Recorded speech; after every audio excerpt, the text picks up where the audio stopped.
तो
राजा परीक्षित जी कहने लगे कि राजन, कपिल जी महाराज अपनी माता को समझाने लगे कि माँ, संसार में जैसा व्यक्ति आया और कुछ भी सत्कर्म नहीं किया, न भगवान का भजन किया, और अंत में जैसा आया वैसा का वैसा ही चला गया।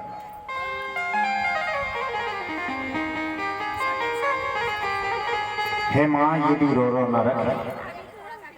मन ही बंधन और मोक्ष का कारण है। यही मन यदि संसार में लग जाए तो परमात्मा की प्राप्ति हो सकती है, और परमात्मा में लग जाए तो परमात्मा की प्राप्ति हो सकती है, भजन में लग जाए तो, और संसार में लग जाए तो रसातल के अंदर चला जाता है। इस प्रकार कपिल जी भगवान ने माता देवहूति को शास्त्र बताया, और कपिल जी भगवान माता को ज्ञान भक्ति और वैराग्य का वरदान देकर वन के अंदर चले गए और आत्मचिंतन करने लगे। हे महाराज, सुखदेव मुनि कहने लगे कि राजन, इस प्रकार भगवान कपिल जी ने माता देवहूति को शंख शास्त्र सुनाया। एक दिन राजा अत्रि ऋषि मां नर्मदा के तट के ऊपर और परमात्मा की आराधना कर रहे थे, तप कर रहे थे। उन्होंने ओम का उच्चारण किया। ब्रह्मा जी ने कहा कि अत्रि ऋषि नर्मदा के तट पर जाओ और वहां जाकर तप करो। तो अत्रि ऋषि नर्मदा जी के तट पर गए और वहां जाकर तप करने लगे और ओम का उच्चारण किया।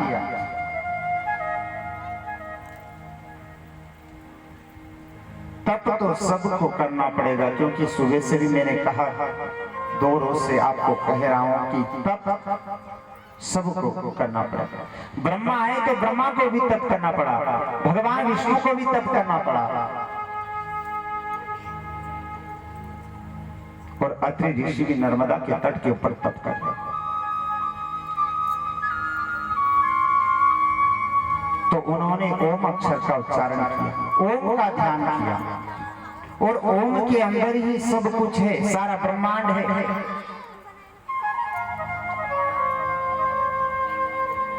और हमेशा सुबह और शाम नेत्र बंद करके 15 मिनट, 10 मिनट, आधा घंटा ओम का ध्यान करना चाहिए। और उस ओम के अंदर जो भी हमारा इष्ट देवता है उसका ध्यान करो। सच्ची साधना और सच्चा योग यही है, ओम का ध्यान करना। शरीर के लिए भी फायदे कारक है ओम का ध्यान करना। तो अत्रि ऋषि ने ओम का ध्यान किया, ओम का उच्चारण किया, तो तीनों के तीनों देवता प्रकट हो गए, ब्रह्मा विष्णु महेश। अत्रि ऋषि कहने लगे कि आप तो तीनों के तीनों आ गए, मैंने तो ओम का ध्यान किया था।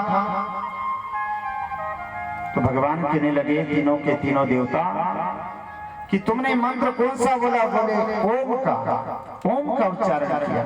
तो बोले ओम के अंदर ही तो हम तीनों देवता हैं, और भगवान शंकर की आरती में भी तो आया, ब्रह्मा विष्णु सदा शिव जानते अभिदेता, भूल जानते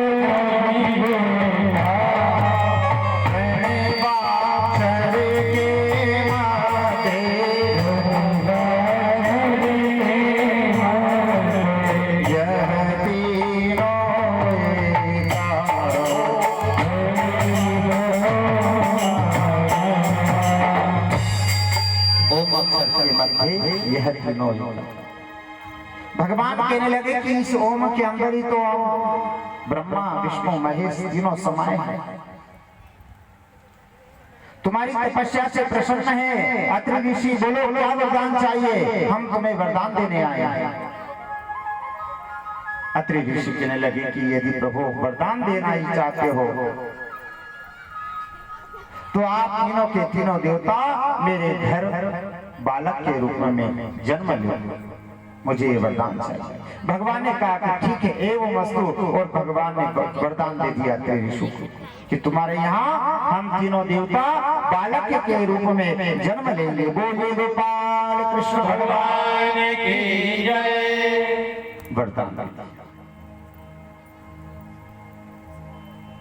तो ये प्रेम था अत्रि ऋषि का। प्रेम के कारण भगवान को आना पड़ा, और प्रेम के कारण ही भगवान ने बालक का रूप लिया और उनके घर आया। कल की कथा के अंदर भी आपको बताया था कि माता सबरी ने प्रेम लगाया, लगन लगाई, और जब लगन लगाई तो राम को आना पड़ा सबरी के द्वारा। लगन कब लगाई थी? जवानी में। और परमात्मा कब आए? बुढ़ापे में। मन में एक ही भाव, एक ही विचार कि मेरे राम मेरे द्वार पर जरूर आएंगे। हर रोज निहारती थी कि आज मेरे राम जरूर आएंगे। जब राम नहीं आए तो मन में विचार कर लिया कि हो सकता है मेरे प्रभु को कोई काम आ गया होगा, कहीं व्यस्त हो गए होंगे, इसलिए आज उन्हें टाइम नहीं मिला, पर मेरे राम जरूर आए। और गुरु ने कहा था कि लगन लगा के रखना, तुम्हारे घर राम जरूर आएंगे। और भागवत भी कहती है कि परमात्मा से तिलक जोड़कर रखना, तुम्हारे द्वार पर परमात्मा जरूर आएंगे, परमात्मा की प्राप्ति जरूर होगी। यदि लगन नहीं लगेगी तो परमात्मा मिलने वाले नहीं। जय हो। और लगन लगाने के लिए प्लग को बिजली के बोर्ड में लगाना पड़ेगा, तब तो लाइट जलेगा ना, प्रकाश होगा। उसी प्रकार हमारे जीवन की लाइन को परमात्मा रूपी डीपी में लगाना पड़ेगा, जब हमारे हृदय के अंदर प्रकाश होगा, उजाला होगा, परमात्मा का दर्शन होगा, संत मिलेंगे, सत्संग मिलेगा, सत्संग में जाकर बैठेंगे। कब? जब लगन लगी होगी तब। यदि लगन लगी होगी तो मां नर्मदा भी मिल जाएगी, और नर्मदा से भी यदि लगन नहीं लगी तो नर्मदा भी मिलने वाली नहीं। एक कथा है, आपने सुना तो होगा कि काफी लोग बिगर नहाए ठंड के समय नर्मदा से पीछे आ गए, बिगर स्नान किए नर्मदा जी से पीछे आ गए। पर कभी आपने सुना है कि कोई मरेल मुर्दा नर्मदा जी से पीछे आ गया? नहीं सुना। आज सुन लो। बोलिए गोपाल कृष्ण भगवान की जय। जिंदे तो आपने बहुत सुने होंगे कि जो नर्मदा जी से बिगर स्नान करके अपने घर वापस आ गए, पर मरेल भी पीछे आ गए, क्योंकि लगन नहीं थी, भगवान से तार जुड़े नहीं था, कभी भगवान का हुआ नहीं, कभी भगवान की आराधना नहीं करी, कभी सत्संग में बैठा नहीं, तो ज्ञान कहां से प्राप्त होगा? लगन कैसे लगेगी? तो मुर्दे को भी वापस आना पड़ेगा। एक गांव में एक दादी थी, एक दादा, और उनके 7 छोरे थे, 7 लड़के। यहाँ पर किसी भैया के 7 लड़के हो तो बुरा मत मानना भैया, कथा वाली बात है। तो एक दादी के 7 लड़के थे, और गांव के अंदर दादी से सब मजाक किया करते थे, हमेशा मजाक करते थे। तो एक दिन गांव वालों ने मजाक किया दादी से कि दादा, जब तुम मरोगे ना तो हम तुम्हें नर्मदा जी ले जाएंगे, और तुम्हारा अग्निदाह संस्कार नर्मदा जी में करेंगे, वो खूब हलवा पूरी गुलाब जामुन की पंगत करेंगे, तीर्थ भोजन करेंगे, और नर्मदा जी ले जाएंगे। दादा मन में विचार करने लगा कि कहीं ऐसा ना हो कि गांव वालों के बहकावे में मेरे साथ ही बालक जाए और गांव वाले इन्हें बर्बाद कर दे। तो एक दिन दादा ने 7 ही लड़कों को बुलाया कि बेटा इधर आओ। 7 ही बालक आए, 7 ही छोरे आए, और कहने लगे कि बोलो दादा क्या बात है, क्या बात है पिताजी बोलिए। तो दादा कहने लगे कि बेटा, जब मैं मरूं तब मुझे यही खले में जला देना, नर्मदा जी लेके मत जाना, और तीर्थ भोजन भी मत कराना। गांव वाले के मुख से मैंने सुना है, और गांव वाले कहने लगे कि दादा जब तुम मरोगे तो हम नर्मदा जी ले जाएंगे और खुद तीर्थ भोजन करेंगे, तो बेटा मुझे यही खले में जला देना, नर्मदा मत ले जाना।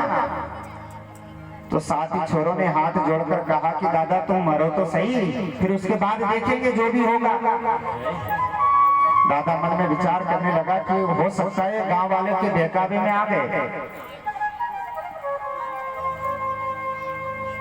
और ये गांव वाले मेरे 7 ही छोरों के सारे धन नष्ट कर देंगे, बर्बाद कर देंगे। तो दादी को जो है ना सन्नपात के लक्षण होने लगे, ठंड लगने लगी, बुखार आ गई, मलेरिया हो गया, घबराहट होने लगी, घबराने लगे, डॉक्टर आने लगे, बाटल लगने लगी, इंजेक्शन लगने लगे। पर दादी का समय आ गया,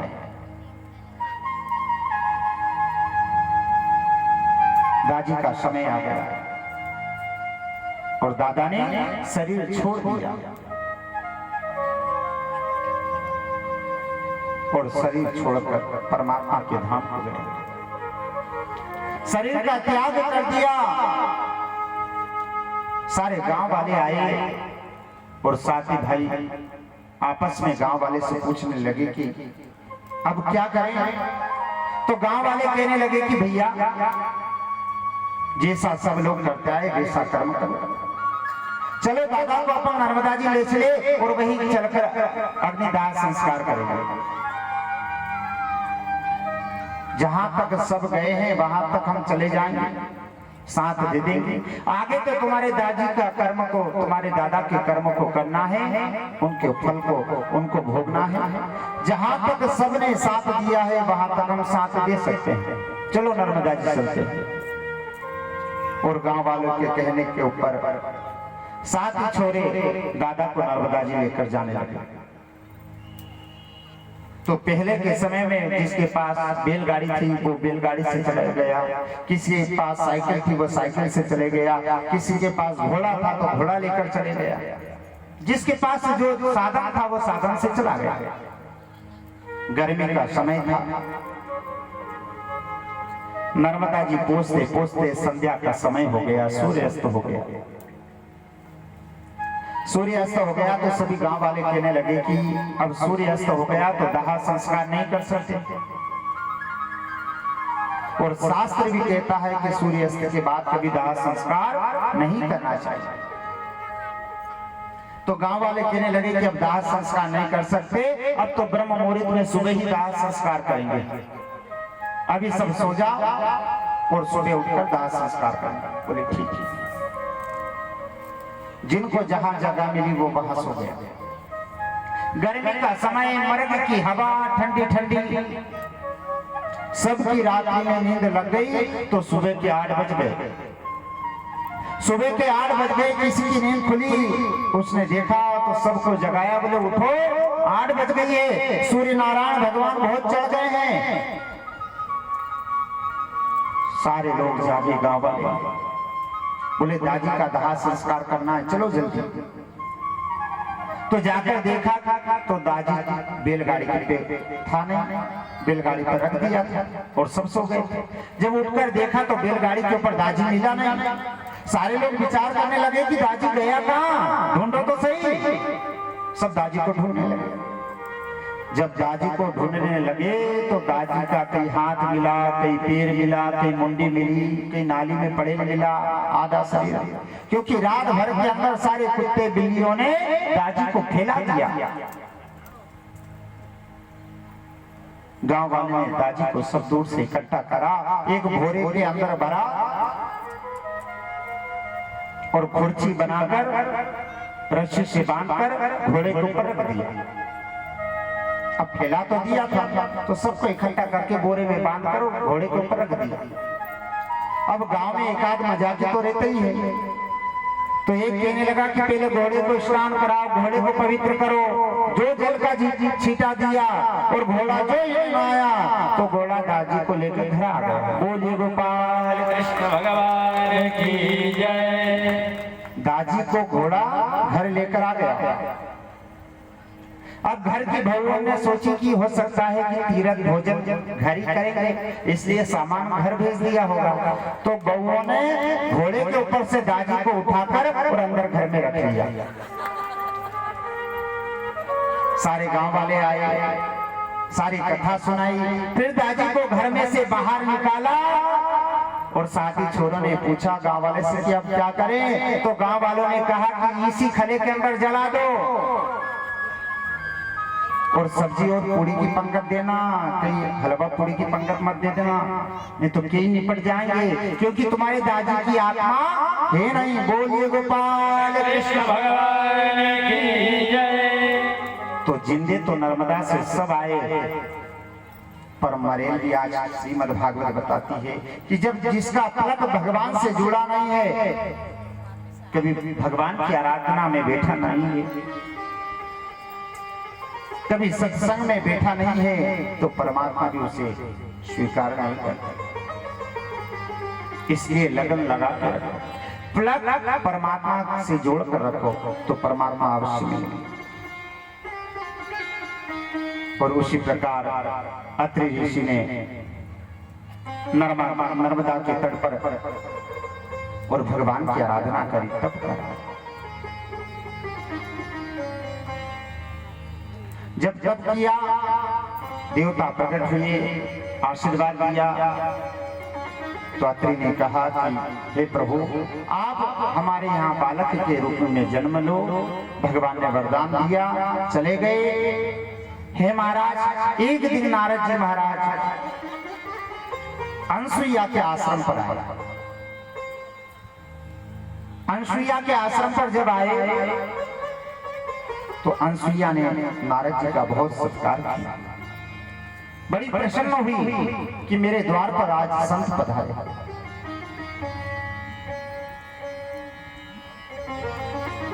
नारद जी का सत्कार किया, आसन दिया, आव भाव भूल गई। जब संत कोई द्वार पर आता है ना तो आव भाव भूल जाना चाहिए। क्या करूं, क्या बिछाऊं, क्या खिला दूं, क्या दान दूं। अनसुईया जी ने भी ऐसे किया। अपने भाग्य की सराहना करने लगी, कौन सा पुण्य किया होगा जो नारद जी मेरे द्वार पर आए हैं। अपने भाग्य की सराहना कर अनसुईया जी ने आसन दिया, नारद जी को बिठाया, स्वादिष्ट लड्डू दिया, जलपान कराया और सारा समाचार सुनकर नारद जी वहां से चलते और वहां से जाकर कैलाश पर्वत पर गए तो बाबा भोलेनाथ तो समाधि में व्यस्त थे, समाधि में लगे हुए थे। माता पार्वती ने, माता सती ने देखा कि नारद जी आए तो नारद जी को सत्कार किया, आसन दिया, जलपान कराया, स्वादिष्ट लड्डू दिया। नारद जी ने लड्डू खाया और कहने लगे कि माता, जो अतिथि सत्कार माता अनसुईया ने किया, वैसा सत्कार तो मुझे कहीं भी नहीं मिला। जो स्वाद लड्डू का अनसुईया के आश्रम में मिला, वैसा स्वाद मुझे कहीं भी नहीं मिला। सती मैया कहने लगी, सच है ये बात नारद? नारद जी ने कहा कि हाँ। सती मैया कहने लगी कि मुझसे भी ज्यादा बड़ी पतिव्रता है। नारद जी ने कहा कि हाँ, अनसुईया जी महापतिव्रता है और आप पतिव्रता हो, आपसे भी बढ़कर है अनसुईया।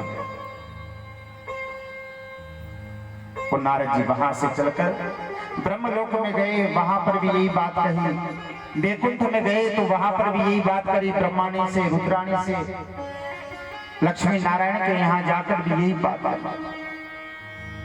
अनसुईया के पतिव्रता धर्म को श्रेष्ठ बताया। इधर बाबा भोलेनाथ जब समाधि से जागे तो माता सती कहने लगी कि स्वामी, सबसे पहले आप अनसुईया के आश्रम पर जाओ और अनसुईया के पतिव्रता व्रत को, धर्म को नष्ट करके आओ। बाबा भोलेनाथ कहने लगे कि देवी ये क्या बोल रही हो आप? सती साध्वी नारी के लिए तो हमने अवतार लिया, संत ब्राह्मणों के लिए तो हमने अवतार लिया, गौ माता की रक्षा करने के लिए तो हमने अवतार लिया, धर्म की रक्षा करने के लिए तो हमने अवतार लिया। और देवी तुम कह रही हो कि अनसुईया के पतिव्रता धर्म को नष्ट करके आओ, ऐसा नहीं हो सकता।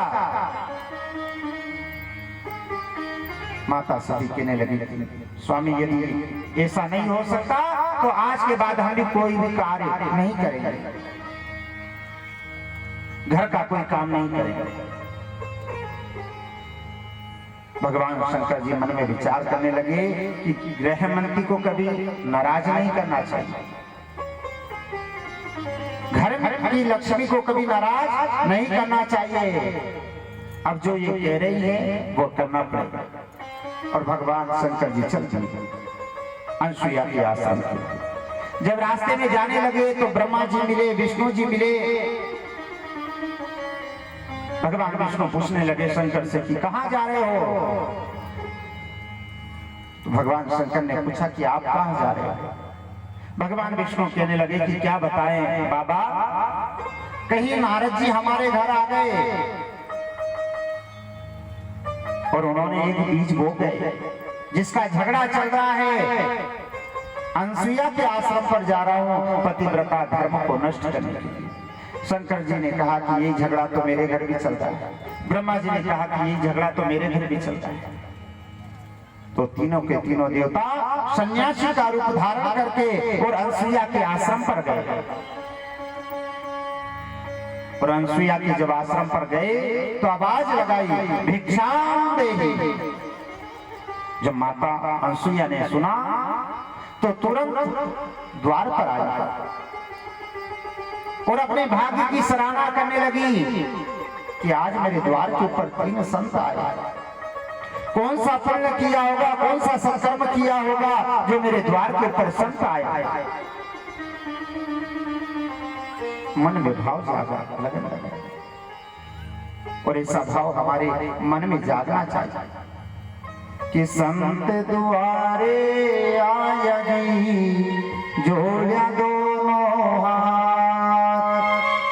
हमारे संत द्वारे आया जी, जोड़ा दोनों हाथ। संत द्वारे आया जी, जोड़ा दोनों हाथ। हमारे संत द्वारे आया जी, जोड़ा दोनों हाथ। हमारे संत द्वारे आया जी, जोड़ा दोनों हाथ। जोड़ा दोनों हाथ सखी, जोड़ा दोनों हाथ सखी, करुणा निभा। हमारे संत द्वारे आया जी, जोड़ा दोनों हाथ।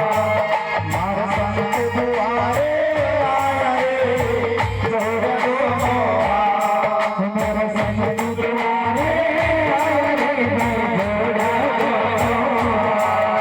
अनसुईया मेरे द्वार के ऊपर संत ब्राह्मण पधारे, सन्यासी पधारे। आओ भाव बोलो, क्या करो, क्या बिछा दो, क्या खिला दो। प्रेम के अंदर जय हो। और पूछने लगी, ये ऋषिगण क्या चाहिए।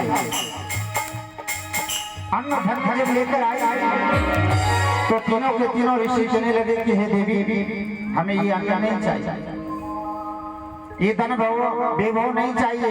यदि देना है तो अपने वस्त्र को त्याग कर हमें दान दो, तब हम आपका दान लेंगे। अनसुईया जी मन में विचार करने लगी कि यदि मैंने वस्त्र को त्याग कर इन्हें ध्यान दिया तो मेरा पतिव्रता धर्म नष्ट हो जाएगा। और यदि दान नहीं देती हूं तो संत सन्यासी जी मेरे द्वार से खाली चले जाएंगे, तो भी पाप का फल मुझे भोगना पड़ेगा। संत द्वार से खाली चले जाएंगे। अनसुईया जी मन में विचार करने लगी, क्या करता। और तीनों ऋषि कहने लगे कि यदि दान देना है तो अपने वस्त्र को त्यागो और हमें दान दो, तब जाकर हम दान देंगे। अनसुईया ने कहा ठीक है। और माता अनसुईया ने जल कमंडल में से हाथ में जल लिया, संकल्प किया, वचन को वज्र बनाया, अपने गुरु का ध्यान किया, अपने पति का ध्यान किया। और जब जल तीनों ऋषियों के ऊपर छिड़का तो तीनों ऋषि छोटे छोटे बालक हो गए। बोलिए गोपाल कृष्ण भगवान की। और कोहम कोहम की नाद में, सोहम सोहम की नाद में रोने लगे। और माता अनसुईया ने तीनों बालकों को पलने में झुलाने लगे। आकाश से देवताएं फूलों की बारिश और दुर्गंध की आवाज करने लगे कि धन हो अनसुईया, तुम्हारे द्वार के ऊपर, तुम्हारे आश्रम के अंदर तीनों देवता पानी के अंदर झूले रहे। कि माते अनसुईया ने डाल दियो पालना, झूल रहे 3 देव बन गए के लालना। माता अनसुईया ने डाल दियो पालना, झूल रहे 3 देव बन गए के लालना। माता अनसुईया ने डाल दियो पालना, झूल रहे 3 देव बन गए के लालना। माता अनसुईया ने डाल दियो पालना, झूल रहे 3 देव बन गए के लालना। झूल रहे 3 देव बन करके लालना, झूल रहे 3 देव बन करके लालना।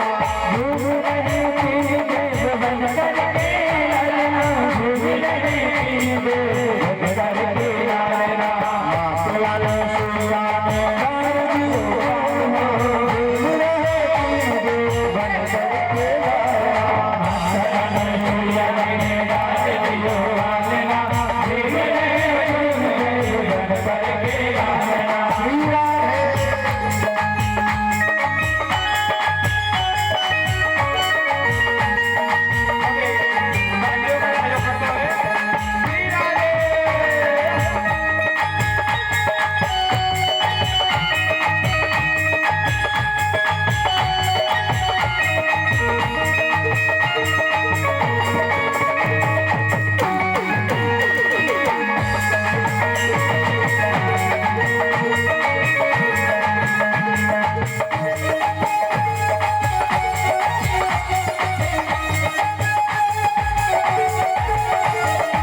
कृष्ण भगवान की जय हो।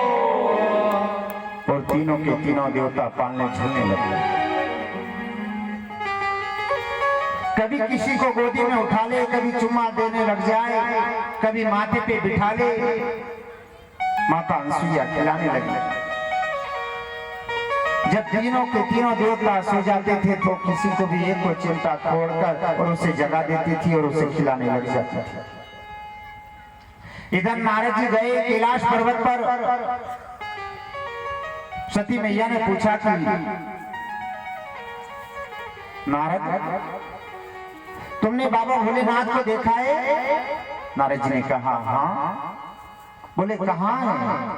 बोले अनसुईया के आश्रम पर। तो बोले कब आएंगे? तो बोले आने वाले नहीं है, तुम्हें लेने जाना पड़ेगा। आने वाले नहीं है, बालक बन गए हैं। बोले जाओ अनसुईया के आश्रम पर और जाकर क्षमा याचना मांगो और वो तुम्हें क्षमा कर देंगी तो तुम्हारे पति अवश्य मिल जाएंगे। तो तीनों की तीनों देवियां अपने पति को लेने के लिए अनसुईया के आश्रम पर गई। और अनसुईया के आश्रम पर जाकर माता अनसुईया को देखा, चरण पकड़ लिए और क्षमा याचना करने लगी कि माँ हमसे बहुत बड़ी गलती हो गई है, हमें क्षमा करो, हमें हमारे पति वापस दे दो। अनसुईया जी ने कहा कि ठीक है। अनसुईया जी ने मन में विचार किया कि जब इन लोगों ने मेरी इतनी बड़ी परीक्षा ली तो क्यों ना मेरी छोटी सी परीक्षा ले ली, क्योंकि इन्होंने मेरे पतिव्रता धर्म को नष्ट करने के लिए परीक्षा ली, तो मैं भी एक छोटी सी परीक्षा ले ली। अनसुईया जी ने कहा कि देवियों, तीन झोली के अंदर तुम्हारे पति सो रहे हैं, जाओ अपना पति उठाकर ले आओ, मैं जल सींच कर उन्हें बड़ा कर दूंगी। तीनों की तीनों देवियां जैसे ही झोली के पास गई, पन्ने के पास गई और जब अपने पति को देखा तो तीनों एक समान दिखने लगे। तीनों एक समान। तीनों देवियां आपस में विचार करने लगी और कहने लगी कहीं ऐसा ना हो, अदला बदला ना हो जाए। सब विचार करने लगी अब क्या करें? बोले वापस चलो अनसुईया के पास और डबल से क्षमा याचना मांगा। अनसुईया के पास गई, चरण पकड़े, माँ हम सब तरह से हार चुकी है, हमारी अब ज्यादा परीक्षा मत लो, हम तो हार चुकी है, हमें हमारे पति वापस लौटा दो। उसी समय अनसुईया जी ने कमंडल से जल लिया हाथ में, अपने गुरु का ध्यान किया, पति का ध्यान किया और मंत्र का उच्चारण करते हुए जब तीनों देवता के ऊपर छिड़का तो तीनों के तीनों देवता बड़े हो गए। बोलिए गोपाल कृष्ण भगवान की जय। तीनों के तीनों देवता बड़े हो गए और अपनी पत्नियों की तरफ देखकर जोर जोर से हंसने लगे और कहने लगे कि और भिजवाओगी? देखा पतिव्रता व्रत, नियम, साधना, ये है पतिव्रता व्रत, जिसके अंदर भगवान को भी बालक बनना पड़ा और बालक बने।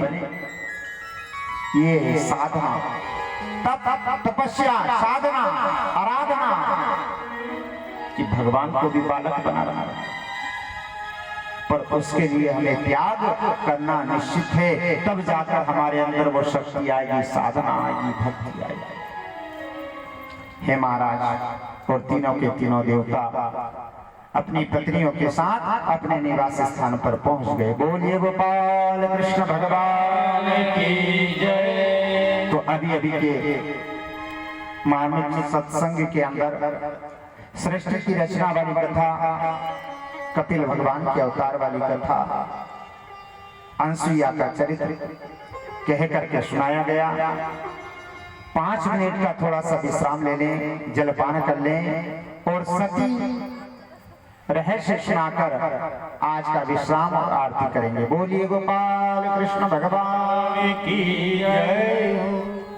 जब तक हमारे पेड़ वाले भैया, आर्गन वाले भैया, दिव्यांश भाई एक छोटा सा भजन परमात्मा का आपको सुनाएंगे, तब तक 5 मिनट का विश्राम।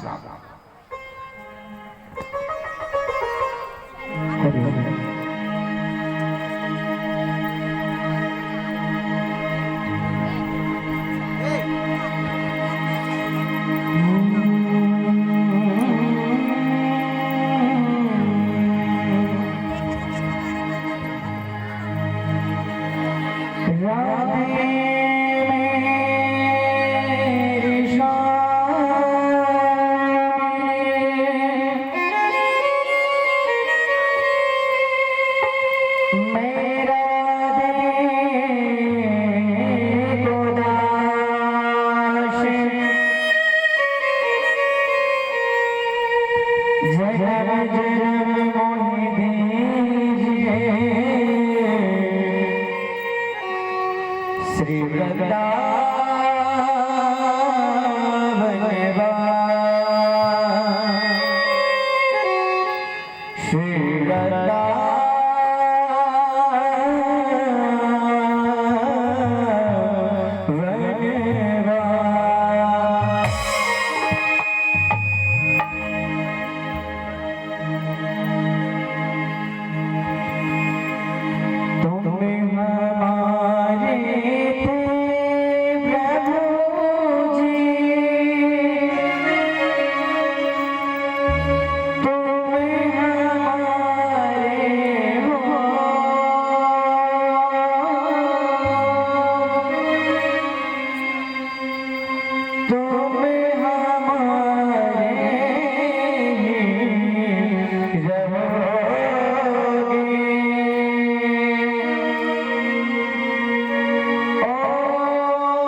हमें तुम्हारी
तो समस्त उपस्थित बंधुगणों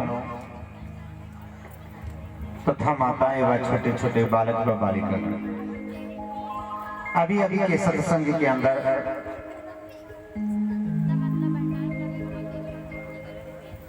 अनसुईया वाला चरित्र अत्रि ऋषि के यहाँ भगवान ने अवतार लिया। कपिल भगवान के अवतार वाली कथा, ये मार्मिक रहस्य अभी अभी के सत्संग के अंदर कह करके सुनाया। सुखदेव स्वामी राजा परीक्षित जी से कहने लगे, राजन, मनु जी की तीसरी कन्या प्रसूति का विवाह दक्ष के साथ हुआ और प्रसूति से 16 कन्याएं उत्पन्न हुई। श्रद्धा, दया, शांति, पुष्टि, तुष्टि, सती। सती का विवाह भगवान शंकर के साथ हुआ, पर भगवान शंकर के यहाँ कोई संतान नहीं थी, क्योंकि सती के पिता दक्ष ने बिना कारण भगवान शंकर से बैर किया, दुश्मनी ठानी। राजा परीक्षित जी पूछने लगे कि कैसा हुआ भगवान, कैसा बैर था? सुखदेव स्वामी कहने लगे कि राजन, एक बार ब्रह्मा जी ने दक्ष प्रजापति को सारे प्रजापतियों का नायक बनाया, सारे प्रजापतियों का नायक। तो दक्ष को अहंकार आ गया। यदि किसी को कुर्सी मिल जाए तो अहंकार आना निश्चित है। बोलिए गोपाल कृष्ण भगवान की जय। क्योंकि ये कुर्सी का प्रभाव है। तो दक्ष को अहंकार आ गया, सारे प्रजापतियों का नायक बनाया, अहंकार आ गया। सुखदेव कहने लगे राजा परीक्षित जी से कि राजन, एक बार दक्ष प्रजापति सभा के अंदर गया, सभा बिठाई तो सभा के अंदर दक्ष प्रजापति गया तो सारे जितने प्रजापतियों थे, जितने भी लोग थे, सब अपने आसन से खड़े हो गए और दक्ष को प्रणाम करने लगे। पर ब्रह्मा जी और भगवान शंकर खड़े नहीं हुए, क्योंकि ब्रह्मा तो पिता है दक्ष के, क्योंकि अंगूठे से जन्म हुआ दक्ष का, तो ब्रह्मा पिता है, ब्रह्मा जी खड़े नहीं हुए। और शंकर जी ने मन ही मन कीन प्रणाम, मन ही मन प्रणाम कर लिया, पर खड़े नहीं हुए, क्योंकि भगवान और शंकर का यदि मस्तक झुका है तो अपने राघव के आगे, अपने राम के आगे भगवान शंकर का मस्तक झुका है, अन्यथा किसी और के आगे भगवान शंकर का मस्तक नहीं झुका है। उन्होंने मन ही मन प्रणाम कर दिया। ब्रह्मा जी ने कहा कि बैठो दक्ष। दक्ष कुर्सी के ऊपर बैठे और अहंकार के कारण दक्ष प्रजापति भगवान शंकर को बड़ा बुरा कहने लगे कि मेरे आते ही सब लोग ने आसन छोड़ दिया और तुम मेरे जमाई हो, पर तुमने मुझे प्रणाम नहीं किया, मुझे सम्मान नहीं दिया, मेरा आदर सत्कार नहीं किया।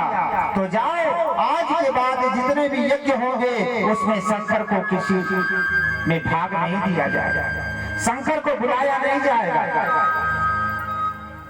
दक्ष ने श्राप दिया। उसी समय नंदीसर को क्रोध आया और नंदीसर कहने लगे कि अरे दक्ष, चल रहा मेरे भोले बाबा ना तो किसी से लड़ाई करते, मेरे तो भोले बाबा हमेशा मस्त रहते, भोले वाले हैं, किसी से कोई मतलब नहीं। पर दक्ष प्रजापति, आज तुमने मेरे भोले बाबा को श्राप दिया है अहंकार के कारण। तो सुनो दक्ष प्रजापति, वो दिन भी जल्दी होने वाला है जिस दिन तुम्हारी ये अहंकार वाली मुंडी कटकर और हवन कुंड के अंदर स्वाहा हो जाएगी। बोलिए गोपाल कृष्ण भगवान की जय। और नंदीश्वर ने श्राप दिया और भगवान भोलेनाथ और नंदीश्वर अपने कैलाश पर्वत पर चले गए। हे महाराज, इधर राम जी भगवान शंकर की हमेशा पूजन किया करते थे और का नियम था कि प्रातः होते ही स्नान आदि कर्म करके 1000 कमल के पुष्प भगवान शंकर को चढ़ाते थे, सहस्त्र नाम बोलते हुए 1000 कमल के पुष्प।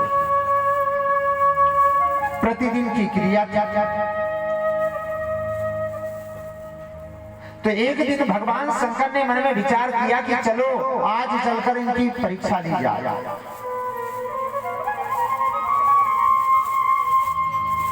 तो एक दिन भगवान राम जी भगवान शंकर की पूजन कर रहे थे, कमल पुष्प चढ़ा रहे थे।